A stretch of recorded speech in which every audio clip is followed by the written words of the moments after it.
ഓരോ മകനെയും ഓരോ മകളെയും ഈ നിമിഷം സ്പർശിക്കണമേ. വൈദ്യാകാലം പോലെ ദൈവശക്തിയാ അങ്ങയുടെ മക്കള് നിറയട്ടെ. പൈശാചിക ശക്തികള് യേശുവിന്റെ നാമത്തില് വിട്ടുമാറട്ടെ. യേശുവിന്റെ നാമത്തില് മാരക രോഗങ്ങള് സൗഖ്യം പ്രാപിക്കട്ടെ. യേശുവിന്റെ നാമത്തില് തീരാവേദനകള്, ദുരിതങ്ങള്, തടസ്സങ്ങള് യേശുവിന്റെ നാമത്തിൽ വിട്ടുമാറട്ടെ. യേശുവിന്റെ നാമത്തിൽ വിട്ടുമാറട്ടെ. ഞങ്ങൾ ബലം പ്രാപിക്കട്ടെ. ഞങ്ങൾ നിത്യപിതാവേ നിത്യപിതാവേ അങ്ങേ പുത്രനായ യേശു ക്രിസ്തുവിന്റെ നാമത്തിലെ അങ്ങയുടെ കൈകളെ ഉയർത്തണമേ. എല്ലാ ബലഹീനതകളെ അതിജീവിക്കുവാൻ അങ്ങയുടെ മക്കളെ ശക്തിപ്പെടുത്തണമേ. ഞങ്ങളുടെ മക്കളെ വഴിതെറ്റിപ്പോകുന്നവരെ, ഞങ്ങളുടെ കുടുംബങ്ങള് സമാധാനം നഷ്ടപ്പെടുന്നവര്, ജീവിതത്തിന്റെ അനുദിന ജീവിതത്തിന്റെ മാർഗമില്ലാതെ വലയുന്നവരെ എന്ത് ചെയ്യണമെന്ന് ഉറപ്പില്ലാതെ ഉഴലുന്നവരെ ഈ നിമിഷം വഴിയും സത്യവും ജീവനുമായ യേശുവിന്റെ നാമത്തില് ബലം പ്രാപിക്കട്ടെ. യേശുവിന്റെ നാമത്തില് സൗഖ്യപ്പെടട്ടെ. യേശുവിന്റെ നാമത്തില് ശക്തിപ്പെടട്ടെ.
കൈകൾ കൂപ്പി കർത്താവിന്റെ സാന്നിധ്യം അനുഭവിക്കുക.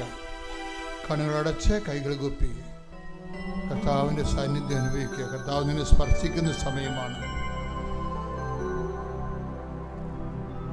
നിമിഷം രോഗമുള്ളിടത്തേക്ക് ഓൺലൈനിൽ പ്രാർത്ഥിക്കുന്നവരും ഇവിടെ തീർത്ഥാടനത്തിൽ പ്രാർത്ഥിക്കുന്നവരും നിന്റെ കൈകളെ രോഗാവസ്ഥയിലേക്ക് സമർപ്പിച്ച് പ്രാർത്ഥിക്കാവുന്ന രോഗാതുരമായ സ്ഥലങ്ങളിലെ കഴുത്തിലായാലും ഹൃദയത്തിലായാലും കരളിലായാലും ഉദരത്തിലായാലും എവിടെയാണ് എൻ്റെ ദൈവവേദന നിനക്ക് വേദനയുള്ളത് അവിടെ കർത്താവ് നിന്നെ സ്പർശിക്കുന്ന സമയമാണ്.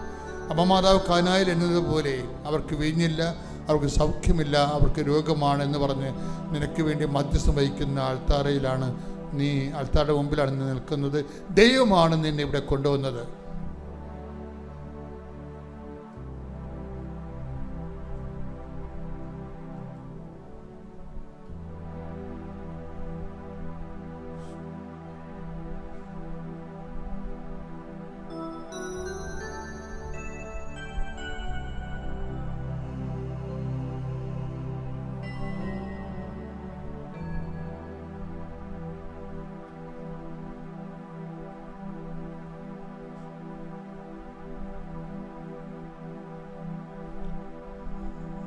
ബ്ലഡ് ചെക്ക് ചെയ്തപ്പോൾ എന്തെങ്കിലും തരത്തിലുള്ള വ്യത്യാസങ്ങൾ കാണുന്നവർ അത് നോർമലാകാൻ വേണ്ടി പ്രാർത്ഥിക്കുക. കർത്താവ് നിന്നെ സഹായിക്കും. നിന്നെ സന്ധിക്ക് ഈ സമയം നെഞ്ചത്ത് കൈവച്ചുകൊണ്ട് ബ്ലഡ് എടുത്തപ്പോൾ എന്തെങ്കിലും നോർമലല്ലാതെ കണ്ടിട്ടുണ്ടെങ്കിൽ അതിന് കണ്ടതിൻ്റെ ഇപ്പോഴും കർത്താവ് സൗഖ്യത്തിനായിട്ട് പ്രാർത്ഥിക്കുന്ന സമയമാണ്.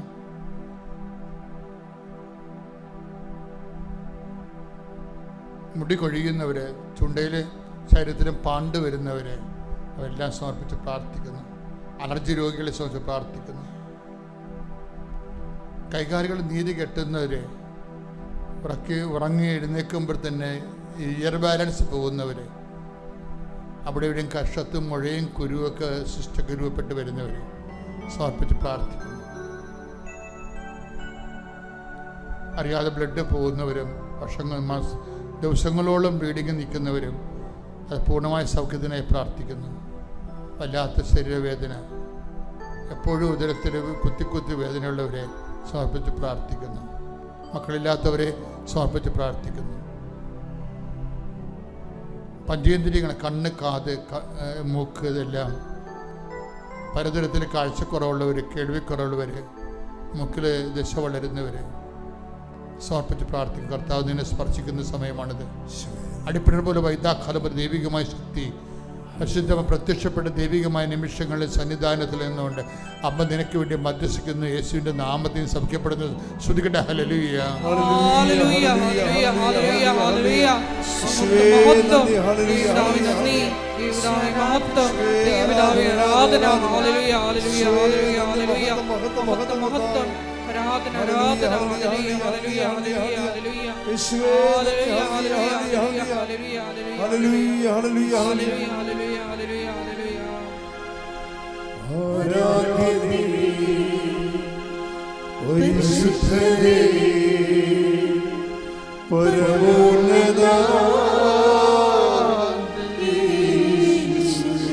എല്ലാവരും വിശ്വാസത്തോടെ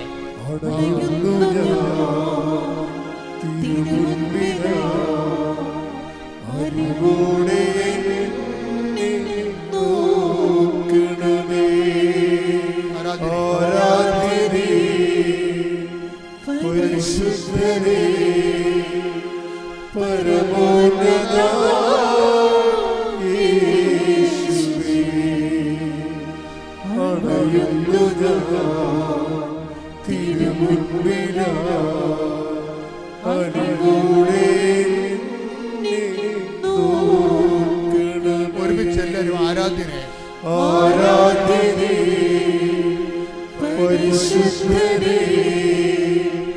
പരമോന്നത യേശുവേ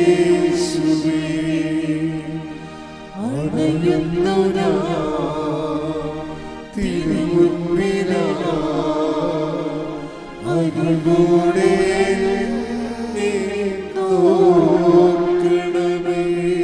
പരിശുദ്ധ പരമദിവ്യകാരുണ്യത്തിന് ആരാധനയും സ്തുതിയും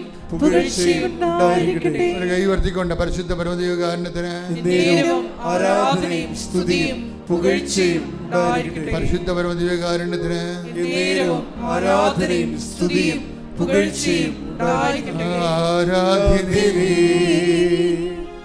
പരിശുദ്ധനേ പരമോന്നത യേശുവേ അണയുന്നു തിരുമുൻപിലാ അരുളോടെ നോക്കണമേ. ആരാധനേ പരിശുദ്ധനേ പരമോന്നത യേശുവേ അണയുന്നു തിരുമുൻപിലാ അരുളോടെ നോക്കണമേ. വീണ്ടും കണ്ണുകളടക്കുക, കൈകൾ കൂപ്പുക, കർത്താവിനെ മനസ്സിൽ ധ്യാനിക്കുക, അമ്മയുടെ മധ്യസ്ഥം യാചിക്കുക.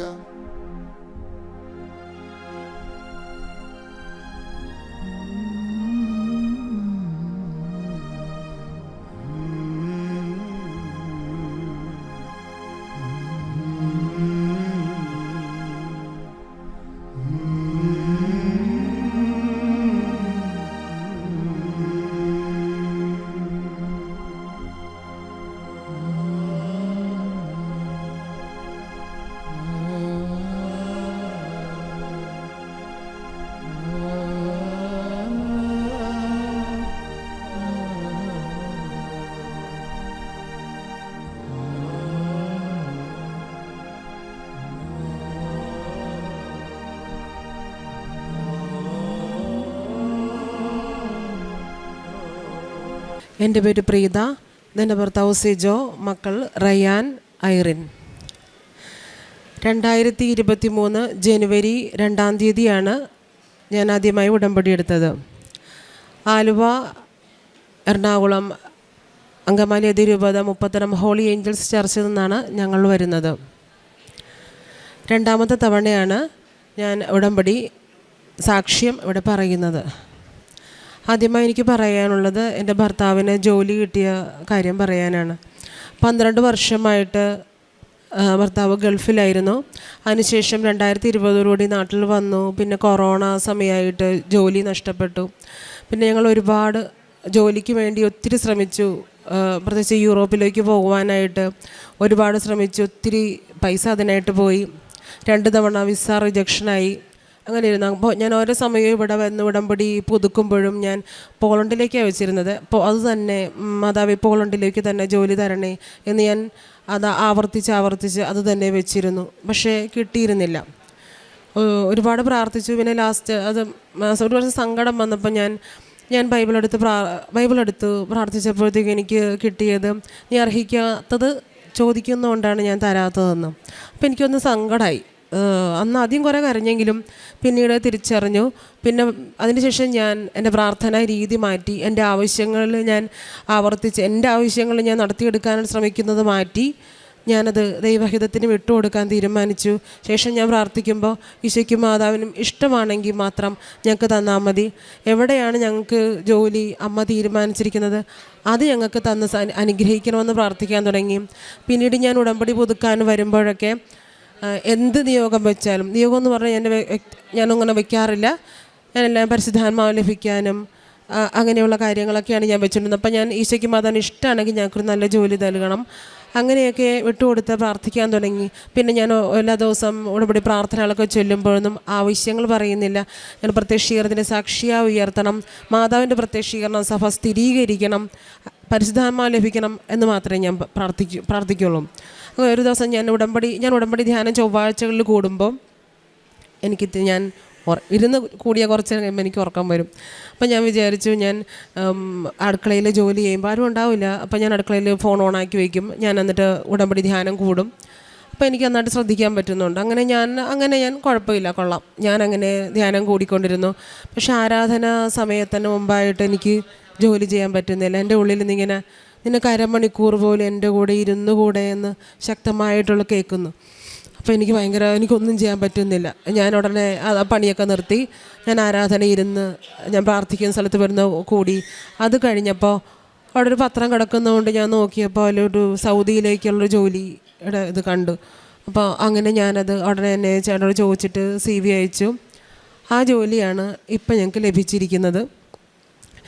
ജോലിയുടെ ഓരോ കാര്യങ്ങൾ നടക്കുമ്പോഴും എന്ന് വെച്ചാൽ അതിൻ്റെ ഓരോരോ പ്രോസസ്സിങ്ങിൻ്റെ ഓരോരോ ഘട്ടത്തിലും അതൊന്നെങ്കിൽ ചൊവ്വാഴ്ച ആരാധനയുടെ സമയത്തായിരിക്കും, അതല്ലെങ്കിൽ ബുധനാഴ്ച ഞാൻ ഉപവസിക്കുന്ന ദിവസമായിരിക്കും.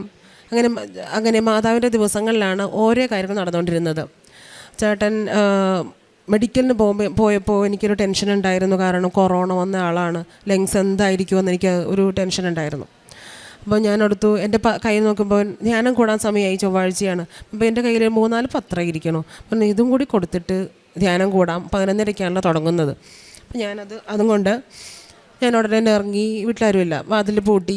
എന്നിട്ട് ഞാൻ ഓരോ വീടുകളിൽ കൊണ്ടുപോയി കൊടുത്തു. ഞങ്ങളടുത്തൊരു രോഗി ഉള്ളൊരു വീടുണ്ടായിരുന്നു, അവിടെ പോയിരുന്നു മാതാവിനെ പറ്റി സംസാരിച്ചു.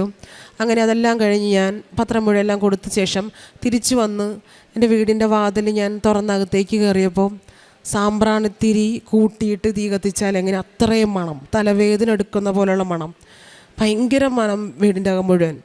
അപ്പം ഞാൻ എവിടെ നിന്നാണ് ഈ മണം എന്ന് പറഞ്ഞ് ഞാൻ മനസ്സിലായില്ല. ഞാൻ ആദ്യം മുറികളിലൊക്കെ പോയി നോക്കി, അവിടെ ഒന്നും മണമില്ല.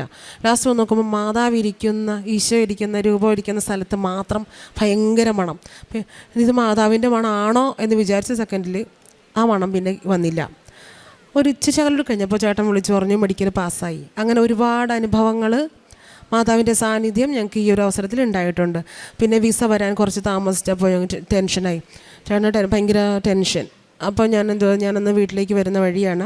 അപ്പോൾ ഞാൻ ബസ്സിൽ കയറിയപ്പോൾ എൻ്റെ വീട് ആലുവ, അവിടെ നിന്ന് ചേർത്തല വരെ ഒരു 1.5 മണിക്കൂർ ബസ്സിലിരിക്കണം. ഞാൻ 4 കൊന്ത ചൊല്ലി. കൊന്ത ചൊല്ലി ഞാൻ പറഞ്ഞിട്ട് ടെൻഷനൊന്ന് മാറ്റിത്താ മാതാവേ എന്ന് പ്രാർത്ഥിച്ച് വന്ന് എൻ്റെ വീട്ടിൽ വന്ന് കയറിയ സെക്കൻഡിൽ വിളിച്ച് വിസ കിട്ടി. വിസ എത്ര പോരുള്ളെന്ന് പറഞ്ഞതാ. വിസ വന്നു. പിന്നെ കഴിഞ്ഞ മാസം ഒരു ചൊവ്വാഴ്ച ഒരു 9-ാം തീയതിയിലത്തെ ഉടമ്പടി ധ്യാനത്തിൽ അച്ഛൻ പറഞ്ഞു, ഇന്നേക്ക് 44 ദിവസത്തിനുള്ളിൽ ഒരുപാട് പേരുടെ നിരന്തരമായി പ്രാർത്ഥിക്കുന്ന കുറച്ച് ആവശ്യങ്ങൾക്ക് സാധിക്കും. നിങ്ങൾ പ്രാർത്ഥിക്കും, നിങ്ങളുടെ പുറകിൽ മാലാഖ കൈവിരിച്ച് പിടിച്ച് നിൽക്കുന്നതായിട്ട് കാണുന്നു മക്കളെ എന്ന് പറഞ്ഞു. അപ്പോൾ ഞാൻ എന്ത് ചെയ്തപ്പോൾ എനിക്ക് യോഗ്യതയൊന്നുമില്ല, എന്നാൽ അച്ഛൻ പറഞ്ഞതല്ല, ഞാൻ വിശ്വസിച്ചു എന്ന് കരുതി. നിങ്ങളുടെ എനിക്ക് വിശ്വസിക്കാൻ തോന്നി. അച്ഛൻ പറഞ്ഞു നിങ്ങളുടെ യോഗ്യതകൾ കൊണ്ടല്ല ലഭിക്കുന്നത് എന്ന് പറഞ്ഞപ്പോൾ അപ്പോൾ എനിക്ക് മനസ്സിലായി, കാരണം എനിക്ക് യോഗ്യതയില്ലല്ലോ. അപ്പം ഞാൻ എന്ത് ചെയ്ത് അന്ന് മുതൽ കലണ്ടറിൽ എണ്ണിയിട്ട് 44 ദിവസം ഞാൻ കൂടി അന്ന് മുതൽ നോക്കിയപ്പോൾ അത് സെപ്റ്റംബർ 24. അതിന് ഞാൻ വട്ടം വരച്ച് യേശുവേ നന്ദി എന്നെഴുതി.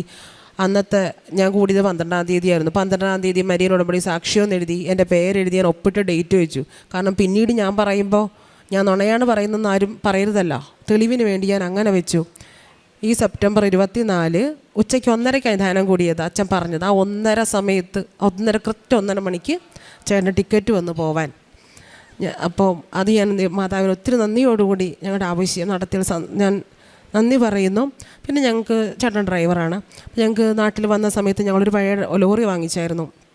ഞങ്ങൾക്കതും പോകുന്നതിന് മുമ്പ് വിൽക്കണം, കാരണം കിടന്നിട്ട് കാര്യമില്ല, വിൽക്കണമെന്ന് നോക്കി നടന്നിട്ടുണ്ടായില്ല. അപ്പോൾ ഞാൻ എൻ്റെ മാതാവ് അച്ചേട്ടൻ പോണതിന് മുമ്പ് ഒന്ന് വിറ്റ് തന്നിരുന്നെങ്കിൽ നന്നായിരുന്നു, എനിക്കതിൻ്റെ കാര്യങ്ങളൊന്നും അറിയില്ല. അപ്പോൾ ടിക്കറ്റ് വന്ന് 2 ദിവസം മുന്നേ അത് പെട്ടെന്ന് തന്നെ അത് കച്ചവടമായി. ആ കാര്യങ്ങളൊക്കെ കഴിഞ്ഞു. ഈശോയ്ക്കും മാതാവിനും ഒരുപാട് നന്ദി പറയുന്നു. പിന്നെ എനിക്ക് PCOD രോഗം ഉണ്ടായിരുന്നു നേരത്തെ മുതലേ. അപ്പോൾ ഞാൻ ഈ ധ്യാനം പ്രാർത്ഥിക്കുമ്പോഴൊക്കെ വയറിൽ കുരിശ് ഉടമ്പടി തൈലം വെച്ച് പ്രാർത്ഥിക്കാറുണ്ട്. ഒരു ദിവസം ഏത് മാസമാണെന്ന് ഓർക്കുന്നില്ല, അച്ഛൻ ഉടമ്പടി ധ്യാനം ഡെയിലി ബ്രെഡിൽ പ്രാർത്ഥിച്ചുകൊണ്ടിരുന്നപ്പോൾ അച്ഛൻ പറഞ്ഞു, നിങ്ങൾ ഏതെങ്കിലും ഒരു ആവശ്യം പ്രാർത്ഥിക്കും മക്കളെ, അത് നടന്നിരിക്കും എന്ന് പറഞ്ഞു. അപ്പോൾ ഞാനത് വിശ്വസിച്ച് പ്രാർത്ഥിച്ചു. പക്ഷേ രാവിലെ തന്നെ പിറ്റേ ദിവസം തന്നെ എനിക്ക് ആ ഒരു രോഗം മാറിക്കിട്ടി. പിന്നെ ഇതുവരെ കുഴപ്പമൊന്നുമില്ല. പിന്നെ എനിക്ക് ഒരു കാര്യം പറയാനുള്ളൂ. ഞാൻ ആദ്യമായിട്ട് കൃപാസനത്തെ പറ്റി കേൾക്കുന്നത് ഞാൻ 10-ാം ക്ലാസ്സിൽ പഠിക്കുമ്പോഴാണ്. അതിപ്പോഴൊന്നുമല്ല, 2004. അന്ന് ഞാൻ 10-ാം ക്ലാസ് കഴിഞ്ഞ് ഞാനൊരു ആവറേജ് സ്റ്റുഡൻറ്റാണ്. അതൊക്കെ കഴിഞ്ഞ് ഞാനിങ്ങനെ എൻ്റെ വീടിൻ്റെ ഒരു പഴയ വീടാണ്. എൻ്റെ വീടിൻ്റെ മുറ്റത്തൊക്കെ ഞാൻ നിൽക്കുമ്പോഴത്തേക്കും നമ്മൾ ജയിക്കുമല്ലോ എന്നറിയില്ലാത്തൊരവസ്ഥയിൽ അത്രയ്ക്ക് പഠിക്കുന്നുണ്ടായിരുന്നുള്ളൂ. ഇവിടുത്തെ ഒരു പ്രസിദ്ധിയുണ്ട്, ഒരു സുമ ചേച്ചി, അച്ഛൻ്റെ കൂടെ ഇവിടെ അടുക്കളയിലൊക്കെ വർക്ക് ചെയ്യുന്ന ഒരു നല്ലൊരു ചേച്ചിയാണ്, സുമ ചേച്ചിയുണ്ട്, ഞങ്ങളുടെ നാട്ടിനടുത്തുള്ളതാണ്. അപ്പോൾ ചേച്ചി അന്ന് എൻ്റെ വീട്ടിൽ വന്നു. എന്നെ ഞാൻ പുറത്ത് നിൽക്കുക. ചേച്ചി പറഞ്ഞ്, പ്രീത ജയിക്കുമോ? ഞാൻ അറിയില്ല ചേച്ചി എന്ന് പറഞ്ഞു. ചേച്ചി പറഞ്ഞ്, കലവൂർ ഒരു പള്ളിയുണ്ട്, കൃപാസനം. അപ്പോൾ ഞാൻ കൃപാസനോ എന്ത് വാക്കാന്ന് ഞാൻ വിചാരിച്ചു. അവിടെ മാതാവുണ്ട്, അവിടെ തിരി കത്തിക്കുമോ? അന്ന് മാതാവ് പ്രത്യക്ഷപ്പെട്ടിട്ടില്ല. അപ്പോൾ പഴയ രൂപമായിരിക്കും, എനിക്കറിയില്ല. അപ്പം ഞാൻ ശരി പ്രാർത്ഥിക്കാം. അന്ന് വരെ ഞാൻ മാതാവിനോട് അങ്ങനെ പ്രാർത്ഥിച്ചിട്ടില്ല. എൻ്റെ വീട് തങ്കിപ്പള്ളി ഇടവകയാണ്, എനിക്ക് കർത്താവുണ്ടല്ലോ, അപ്പോൾ എന്തിനാണ് വേറെ എന്ന് വിചാരിക്കുന്നൊരു സമയമായിരുന്നു. അപ്പോൾ ഞാൻ മാതാവിനോടൊന്നും മാധ്യസ്ഥം പ്രാർത്ഥിച്ചിട്ടുണ്ടായില്ല. അപ്പം ആ ശരി എന്ന് പറഞ്ഞാൽ വിട്ടുകളഞ്ഞു. പക്ഷെ ഞാനിപ്പോൾ ഇതുവരെ എത്തി നിൽക്കുന്ന ഈ സമയത്ത് ഞാൻ ചിന്തിക്കുകയാണ്, അത് 2004 മാതാവ് പ്രത്യക്ഷം എന്നെ മാതാവിനെ ഉടമ്പടിയിലോട്ട് വിളിച്ചതുപോലെ. കാരണം ഞാൻ ഇന്നും ഉടമ്പടി തിരി കത്തിച്ച് പ്രാർത്ഥിക്കുമല്ലോ, എൻ്റെ മരണം വരെ ഞാൻ അത് തുടരുകയും ചെയ്യും. അപ്പോൾ മാതാവ് വിളിച്ചതാണ്. അപ്പോൾ ഇവിടെ ഈ പള്ളിയിൽ ഇപ്പോൾ കൂടി നിൽക്കും നമ്മളെല്ലാവരും. നമ്മൾ വിചാരിക്കുന്നു നമുക്ക് സൗകര്യം കിട്ടിയതുകൊണ്ട് നമ്മൾ വന്നു, ഒരാവശ്യം വന്നുകൊണ്ട് നമ്മൾ വന്നു, ഉടമ്പടി എടുക്കാൻ വന്നു.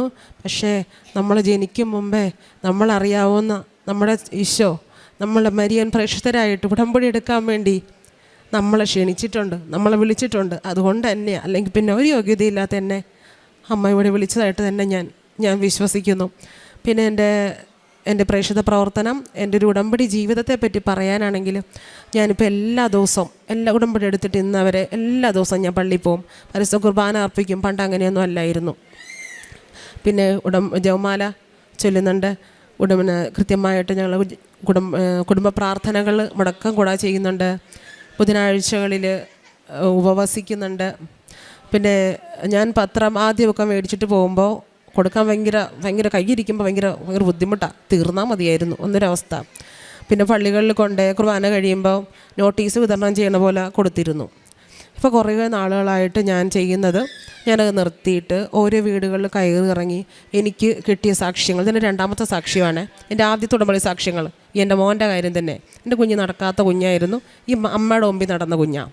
അപ്പോൾ എൻ്റെ സാക്ഷ്യങ്ങൾ അതും എല്ലാ കാര്യങ്ങളും ഞാൻ പറഞ്ഞ് മനസ്സിലാക്കി ഓരോ പത്രങ്ങൾ കൊടുത്തു തുടങ്ങി. പിന്നെ ഞാൻ അച്ഛൻ പറഞ്ഞ പോലെ കൂടെ വിശേഷവിധിയായിട്ട് എന്ത് ചെയ്യും എന്ന് വെച്ചപ്പോൾ എന്നെക്കൊണ്ട് എന്താ ഇപ്പോൾ പറ്റണം. അപ്പം ഞാൻ വചനങ്ങൾ ഓരോ പേപ്പറിൽ എഴുതിയിട്ട് ഓരോ പത്രത്തിൽ ഞാൻ ഓരോ പത്രം വെച്ച് ഞാൻ ഉടമ്പടി തൈലം തേച്ച് ഞാൻ വിശ്വാസ പ്രമാണവും സ്വർഗ്ഗസ്ന പിതാവേ നന്മ നിറഞ്ഞൊരുമയും ചൊല്ലി ഓരോ പത്രം വെച്ച് ഇത് കിട്ടുന്ന ആളെ സമർപ്പിച്ച് പ്രാർത്ഥിക്കും. എന്നിട്ട് ഓരോ വചനങ്ങൾ ഞാൻ ക്ലിപ്പ് ചെയ്യും. ഈ വചനങ്ങൾ ഗ്രഹിക്കാൻ സാധിക്കുന്നവരുടെ ഇടയിലോട്ട് മാതാവ് എത്തിക്കണമെന്ന് പ്രാർത്ഥിച്ചിട്ട് ഓരോ വീടും കയറിറങ്ങി തന്നെ കൊടുത്തു തീർക്കാൻ തുടങ്ങി. പിന്നെ എനിക്ക് പറ്റുന്നത് പോലെയൊക്കെ ചോറും പതികൾ ഞാൻ തന്നെ ഉണ്ടാക്കി ആശുപത്രികളിലും പിന്നെ റോഡ് സൈഡ് വഴിവക്കിലൊക്കെ കിടക്കുന്നവർക്ക് കൊണ്ട് കൊടുക്കുന്നുണ്ട്. പിന്നെ എനിക്ക് എന്താ പറയുക, നല്ല സമാധാനം സന്തോഷമൊക്കെ ഉണ്ട്. നേരത്തെ അടുത്ത പോലെ ഒത്തിരി പ്രശ്നങ്ങളെപ്പറ്റി നമ്മൾ ചിന്തിക്കുന്നില്ല. സമാധാനം ഒക്കെ ഈശോ നോക്കുമല്ലോ. കാരണം ഇപ്പം എന്താ എല്ലാം ദൈവഹിതത്തിന് വിട്ടുകൊടുത്തു. ഇപ്പം അങ്ങനെ പ്രാർത്ഥിക്കുന്നത് ദൈവഹിതത്തിന് വിട്ട് തന്നെ ഈശോയ്ക്ക് മാധവൻ എന്താ ഇഷ്ടം അത് മതി. എൻ്റെ ഈശോയ്ക്ക് മാധവൻ എല്ലാം അറിയാമല്ലോ. ഇപ്പോൾ ഞാൻ 2018 മുതൽ ഉടമ്പടിയിലാണ്. പക്ഷേ ഞാൻ ഇപ്പോഴാണ് ദൈവഹിതത്തിന് വിട്ടുകൊടുക്കാൻ തുടങ്ങിയത്. എനിക്കിപ്പോഴല്ല മനസ്സിലായി തുടങ്ങിയത്. അപ്പോൾ എല്ലാവരോടും ഞാൻ പറയുന്നത്, നിങ്ങളുടെ ഒരാഗ്രഹവും മാതാവിനോട് പറയാത്തതാണ് നല്ലത്. എനിക്കത് വേണം, ഒന്നും പറയണ്ട, അമ്മക്കറിയാം നമുക്ക് എന്ത് തരണമെന്ന്, ഏതാ നമുക്ക് നല്ലത്, ഈശോയ്ക്ക് മാധവൻ എന്താ ഇഷ്ടം. ഇപ്പം അച്ഛൻ പറയുന്ന പോലെ നമ്മൾ വേറെ ഒന്നും പറയണ്ട, അത് മതി. അത് പറഞ്ഞാൽ അമ്മയ്ക്കെല്ലാം അറിയാം. അല്ലാണ്ട് നമ്മളത് പറഞ്ഞില്ല ഇത് പറഞ്ഞില്ല ഒന്നും വിചാരിക്കേണ്ട, ഒന്നും മിണ്ടാണ്ട് അമ്മയുടെ മുമ്പിൽ ഇരുന്നാൽ അമ്മയ്ക്ക് കാര്യങ്ങൾ അറിയാം. ഈശോയ്ക്ക് മാതാവിനെല്ലാം വിട്ടുകൊടുത്താൽ മാത്രം മതി. ഈശോയ്ക്ക് മാതാവിന് ഒത്തിരി നന്ദിയോടെ സമർപ്പിക്കുന്നു. എൻ്റെ പേര് ആശാ പ്രസാദ്. ഞാൻ കൊല്ലം ജില്ലയിൽ നിന്നാണ് വരുന്നത്. ഞാൻ 2023 7-ാം തീയതി 2-ാം മാസം ആദ്യമായി ഞാൻ ഇവിടെ ഉടമ്പടി എടുക്കാൻ വന്നത്. എനിക്ക് കിട്ടിയ അനുഗ്രഹങ്ങളെക്കുറിച്ച് പറയാനാണ് ഈ പുണ്യഭൂമിയിൽ ഞാൻ ഇന്ന് നിൽക്കുന്നത്. ഈശോയും അമ്മ മാതാവും എനിക്ക് നൽകിയ അനുഭവങ്ങളെക്കുറിച്ച് പറയാനാണ് വന്നത്. ഞാൻ ഒരുപാട് കടബാധ്യതയിലൂടെ വിഷമിച്ച് നടക്കുന്ന സമയത്താണ് ഞാൻ കൃപാസനത്തെക്കുറിച്ച് അറിയുന്നതും. ഞാൻ പത്രത്തിലൂടെയാണ് ആദ്യം അറിയുന്നത്. അങ്ങനെ എൻ്റെ ഒരു കൂട്ടുകാരി വഴിയാണ് ഈ അൾത്താരയിൽ വരാനുള്ള സാഹചര്യം ഒരുക്കി തന്നത്. ഞാനിവിടെ വന്ന് എല്ലാവരും എഴുതുന്നത് പോലെ ഞാനും 6 നിയോഗങ്ങൾ എഴുതി. അതിൽ എൻ്റേതായ ഒരു നിയോഗം ഞാൻ എഴുതിയില്ല. അതിനേക്കാളും ഒരുപാട് കാര്യങ്ങൾ എനിക്ക് എഴുതാൻ ഉണ്ടായിരുന്നു. ഞാൻ ഒരു ഹിന്ദുമതക്കാരി ആയതുകൊണ്ട് എനിക്ക് വലിയ രീതിയിൽ പ്രാർത്ഥിക്കാനൊന്നും അറിയില്ലായിരുന്നു. എങ്കിലും ഞാൻ ധ്യാനം കാണുകയും അച്ഛൻ്റെ രാവിലത്തെ പ്രാർത്ഥന കൂടുകയും അതുപോലെ സാക്ഷ്യങ്ങൾ ഞാൻ ഒരുപാട് കേൾക്കുകയും ബൈബിള് വായിക്കുകയും ഒക്കെ ചെയ്യുമായിരുന്നു. അങ്ങനെ ഞാനും മാതാവിനെ കാണാൻ വേണ്ടി ആഗ്രഹിച്ചു. അപ്പോൾ എല്ലാവരും ഓരോരോ അനുഭവങ്ങൾ പറയുന്ന കേട്ടപ്പോൾ ഞാനും ചോദിച്ചു, അമ്മേ എനിക്കും എന്തെങ്കിലും ഒരു അടയാളം തന്നൂടെ എന്ന്. എനിക്കും കുറേ വർഷങ്ങളായി എൻ്റെ വയറിൻ്റെ ഇടതുഭാഗത്തായിട്ട് ഒരു വേദന ഉണ്ടായിരുന്നു. ഞാൻ ഒരുപാട് ഡോക്ടേഴ്സിനെയൊക്കെ കാണിച്ചിട്ടുണ്ടായിരുന്നു വർഷങ്ങൾക്ക് മുമ്പ്. പിന്നീട് സാമ്പത്തിക ബുദ്ധിമുട്ട് കൊണ്ട് ഞാനത് കാര്യമാക്കാതെ പോയി. പിന്നെ ഇവിടെ വന്നപ്പോൾ എനിക്ക് അതിൻ്റേതായ ഒരു ധൈര്യം കിട്ടി. അങ്ങനെ അന്ന് എനിക്ക് ഈ വേദന വന്നപ്പോൾ ഞാൻ മാതാവിനോട് ചോദിച്ചു. മാതാവ് അന്ന് രാത്രി തന്നെ എൻ്റെ വലതു കരത്തിൽ പിടിക്കുകയും എനിക്ക് വേദനയുള്ള ഈ ഭാഗത്ത് മാതാവിൻ്റെ സ്പർശനം എനിക്ക് നല്ല രീതിയിൽ കുറേ സമയത്തേക്ക് എന്നിട്ട് എന്നോട് പറയുകയുണ്ടായി, ഇവിടെ കുറച്ച് നീര് കെട്ടിക്കിടക്കുന്ന നമുക്കതങ്ങ് എടുത്തു കളയാമെന്ന്. അങ്ങനെ ഞാൻ ഉടമ്പടിയിൽ വയ്ക്കാത്ത ഒരു സാക്ഷ്യമാണ് എനിക്ക് മാതാവ് തന്നത്. അതാണ് ഞാൻ ആദ്യം ഇവിടെ പറയാൻ വേണ്ടി ആഗ്രഹിച്ചത്. അതുപോലെ തന്നെ എൻ്റെ ഭൂമിയും എല്ലാം ജപ്തിയുടെ ഭാഗത്തായിട്ട് നിൽക്കുകയായിരുന്നു. ഞാൻ ഇവിടെ വരുന്ന സമയത്തും ഒരുപാട് കടബാധ്യത കൊണ്ട് ഞാൻ വിഷമിക്കുകയായിരുന്നു. ഞാൻ ഇവിടെ നിൽക്കുമ്പോഴും എനിക്ക് സമാധാനം ഇല്ലാത്തൊരു അന്തരീക്ഷമായിരുന്നു. ഞാനങ്ങനെ ഇവിടെ 2ാമത്തെ ഉടമ്പടി പുതുക്കുന്നതിന് മുമ്പായി ബാങ്കുകാർ വിളിച്ച് ജപ്തി ചെയ്യുമെന്ന് എന്നോട് പറഞ്ഞു. ഞാൻ ഇവിടെ വന്ന് ഇവിടുത്തെ മണ്ണെടുത്ത് എൻ്റെ ഭൂമിയിൽ കൊണ്ടുപോയി ഇടുകയും ഞാൻ മാതാവിനോട് ശക്തമായി പ്രാർത്ഥിക്കുകയും ചെയ്തു. എന്നെ നാണം കെടുത്തരുതേ മാതാവേ, എനിക്ക് ഇതിൽ നിന്ന് രക്ഷ നേടണം.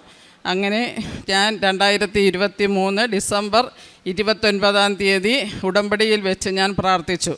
അന്ന് ഞാൻ ഇവിടുന്ന് ഈ മണ്ണും ഉപ്പും എല്ലാം ചേർത്ത് എൻ്റെ ഭൂമിയിൽ കൊണ്ടുപോയി ഇടുകയും മാർച്ച് 30 ഞാൻ ആ ജപ്തിയിൽ നിന്നും രക്ഷ നേടുകയും ചെയ്തു. 2 പേര് എന്നെ സഹായിക്കുകയും എനിക്ക് ആ ജപ്തി ഒഴിയാൻ പറ്റുകയും ചെയ്തു. ഇത് എൻ്റെ ഒരു ആദ്യത്തെ സാക്ഷ്യമാണ്. അതുപോലെ തന്നെ എനിക്ക് ചെറുതും വലുതുമായ ഒരുപാട് അനുഭവങ്ങൾ എനിക്ക് മാതാവ് തന്നിട്ടുണ്ട്. എൻ്റെ മോൻ ഞാനിവിടെ ഉടമ്പടി വെക്കുന്നതിന് മുൻപ് പല സമയത്തും യൂറോപ്പിലോട്ട് പോകാൻ വേണ്ടിയുള്ള ആഗ്രഹം എന്നോട് പറയുമായിരുന്നു. പക്ഷേ അതൊന്നും നടന്നു കിട്ടിയിട്ടില്ല. ഞാനിവിടെ ഉടമ്പടിയിൽ ആ ഒരു നിയോഗം എൻ്റെ മോൻ്റെ ആഗ്രഹം ഞാൻ ഉടമ്പടിയിൽ പ്രാർത്ഥിച്ചു. അതിൻ്റെ ഫലമായി അവന് 2-3 പ്രാവശ്യം അവന് ഓരോ സ്ഥലങ്ങൾ മാറി മാറി ശരിയായിട്ടില്ലായിരുന്നു. അങ്ങനെ ഞാനിവിടെ വന്നപ്പോൾ ഞാൻ അച്ഛനെ കാണാനും അച്ഛനെ ബ്ലസ് ചെയ്ത സമയത്ത് ഞാൻ അവൻ്റെ പാസ്പോർട്ട് അച്ഛൻ്റെ കയ്യിൽ കൊടുക്കുകയും അച്ഛൻ ഈ അൾത്താരയിൽ വെച്ച് പ്രാർത്ഥിക്കുകയും ചെയ്തതിൻ്റെ ഫലമായി അവന് ഇന്ന് യൂറോപ്പിലേക്ക് പോകാനായിട്ട് ഇന്നലെയാണ് അവന് വിസ റെഡിയായി വന്നത്. ഇന്ന് ഇവിടെ വന്ന് സാക്ഷ്യം പറഞ്ഞിട്ട് മാത്രമേ ഞാനത് മറ്റുള്ളവരോട് പറയത്തുള്ളൂ എന്ന് ഞാൻ പറഞ്ഞിട്ടുണ്ടായിരുന്നു. അതുപോലെ തന്നെ ഞാൻ ഒരുപാട് കാര്യങ്ങൾ അറിയുന്നത് അച്ഛൻ്റെ ധ്യാനത്തിലൂടെയും ബൈബിളിനെ കുറിച്ചൊന്നും എനിക്ക് വലിയ ബോധമൊന്നുമില്ലായിരുന്നു. ഞാൻ ഓരോരോ കാര്യങ്ങൾ അച്ഛൻ പറയുന്നത് കേട്ട് ഞാൻ ആ ഭാഗം നോക്കി ബൈബിൾ വായിക്കുകയും അതുപോലെ തന്നെ ഞാൻ എപ്പോഴും പറയുന്ന ഒരു കാര്യമാണ് യേശു കർത്താവാണെന്ന് അതരം കൊണ്ട് ഏറ്റുപറയുകയും ദൈവം അവനെ മരിച്ചവരിൽ നിന്ന് ഉയർപ്പിച്ചു എന്ന് ഹൃദയത്തിൽ വിശ്വസിക്കുകയും ചെയ്തു. റോമ 10:9 ഈ ഭാഗം ഞാൻ ഒരു ദിവസം 10 പ്രാവശ്യമെങ്കിലും ഞാൻ പറഞ്ഞുകൊണ്ടിരിക്കുമായിരുന്നു. അങ്ങനെ ഒരുപാട് ഈശോയോടും മാതാവിനോടും അടുക്കുവാൻ എനിക്ക് സാധിച്ചു. ഞാൻ 2 വർഷത്തോളം കഴിഞ്ഞ് ഉടമ്പടി എടുത്തിട്ട് ഇപ്പോഴാണ് എനിക്ക് കൂടുതൽ കാര്യങ്ങൾ ബൈബിളിൽ നിന്ന് മനസ്സിലാക്കാനും അച്ഛൻ്റെ ധ്യാനത്തിലൂടെ ഒരുപാട് വചനങ്ങൾ മനസ്സിലാക്കുവാനും എനിക്ക് കഴിഞ്ഞത്. അതുപോലെ തന്നെ ഞാൻ ഇപ്പോൾ കഴിഞ്ഞ ശനിയാഴ്ച വന്ന് ഉടമ്പടി പുതുക്കി. ഈ ഉടമ്പടി പുതുക്കലിൽ ഞാൻ ആദ്യം വെച്ചത് എനിക്ക് പരിശുദ്ധാത്മാവ് നിറയ്ക്കണവേ ഈശോയെ എന്നാണ് ഞാൻ പറഞ്ഞത്. അതുപോലെ തന്നെ ഞാൻ എൻ്റെ കാര്യങ്ങൾ സാധിച്ച് കിട്ടാൻ മാത്രം വേണ്ടിയല്ല, എനിക്ക് നിത്യത വരെയും എൻ്റെ ജീവിതകാലം മുഴുവനും ഞാൻ മാതാവിലും ഈശോയിലും വിശ്വസിച്ച് ജീവിക്കുന്ന ഒരു വ്യക്തിയായിരിക്കും. അതുപോലെ തന്നെ ഇനിയും വലിയ കാര്യങ്ങൾ എനിക്ക് ഒരുപാട് പറയാൻ ഞാൻ ഇനിയും അടുത്ത സാക്ഷ്യങ്ങളുമായിട്ട് ഇനിയും ഞാൻ ഈ അൾത്താരയിൽ അമ്മയുടെയും ഈശോയുടെയും മുമ്പിൽ ഞാൻ ഇനിയും വരും. അതിന് ഈശോയ്ക്കും അമ്മ മാതാവിനും ഒരുപാട് കോടാനുകോടി നന്ദി. എൻ്റെ മോന് വിസ കിട്ടിയിട്ടുണ്ട്. ഈ ആഴ്ചയിൽ ടിക്കറ്റ് എടുത്ത് അയാൾ പോകും. അപ്പം ഇനിയും ഞാൻ ഒരുപാട് നന്ദികൾ ഈശോയോടും മാതാവിനോടും ഞാൻ പറയുന്നു. കാരുണ്യ പ്രവൃത്തികൾ ഞാൻ പത്രം കൊണ്ടുപോയി ഗവൺമെൻറ് ആശുപത്രികളിലാണ് ഇപ്പം ഞാൻ കൊടുത്തത്. അത് ഈ പത്രത്തിൽ അച്ഛൻ എഴുതിയിരുന്നത് ഞാൻ പ്രത്യേകിച്ചും കണ്ടു. നിങ്ങൾ ഒരു നാണക്കേടും കൂടാതെ എനിക്ക് പോകാൻ നാണക്കേടില്ല, പക്ഷേ എന്നെ വഴക്ക് പറയുമോ, രോഗികൾ കിടക്കുന്നിടത്ത് കയറിപ്പോകാൻ പറ്റുമോ, അങ്ങനെയൊക്കെയുള്ള ഭയം എനിക്കുണ്ടായിരുന്നു. അപ്പോൾ അച്ഛൻ ഈ പത്രത്തിൽ ഇപ്പം ഞാൻ പത്രം വായിച്ചപ്പോൾ അച്ഛൻ അതിനകത്ത് എഴുതിയിരുന്നു, നിങ്ങളെ കൂടെ സഞ്ചാരി മാതാവ് കാണാൻ നിങ്ങൾ ധൈര്യമായിട്ട് കൊണ്ടുപോകും, ആൾക്കാർ പലതും പറയുമെന്ന്. ഞാൻ ആ ധൈര്യത്തിൽ ഇപ്പോൾ കൊണ്ടുവന്ന പത്രം ഞാൻ പിറ്റേ ദിവസം തന്നെ ഞാൻ ഗവൺമെൻറ് ഹോസ്പിറ്റലിൽ ഞാനും എൻ്റെ മോനും കൂടെ, മോൻ എന്നെ കൊണ്ടുപോയി, ഞാൻ കയറി എല്ലാവരോടും കൃപാസന മാതാവിനെക്കുറിച്ച് പറഞ്ഞ് ഞാൻ അവിടെ കിടക്കുന്നവരെ എനിക്ക് തോന്നി, അവരെ ഞാൻ മിക്ക ആൾക്കാരെ ഞാൻ ഈശോയായി കണ്ടുകൊണ്ട് ഞാൻ അങ്ങനെയുള്ള സ്നേഹമായിട്ടുള്ള എല്ലാ കാര്യങ്ങളും ഞാൻ അവർക്ക് പറഞ്ഞു കൊടുക്കുകയും വരാൻ മനസ്സ് കാണിച്ചവരോട് ഞാൻ എല്ലാം പറഞ്ഞു കൊടുക്കുകയും എല്ലാം ചെയ്തിട്ടുണ്ട്. ഞാൻ ഒരുപാട് പേരെ ഇവിടെ കൊണ്ടുവന്നിട്ടുണ്ട്.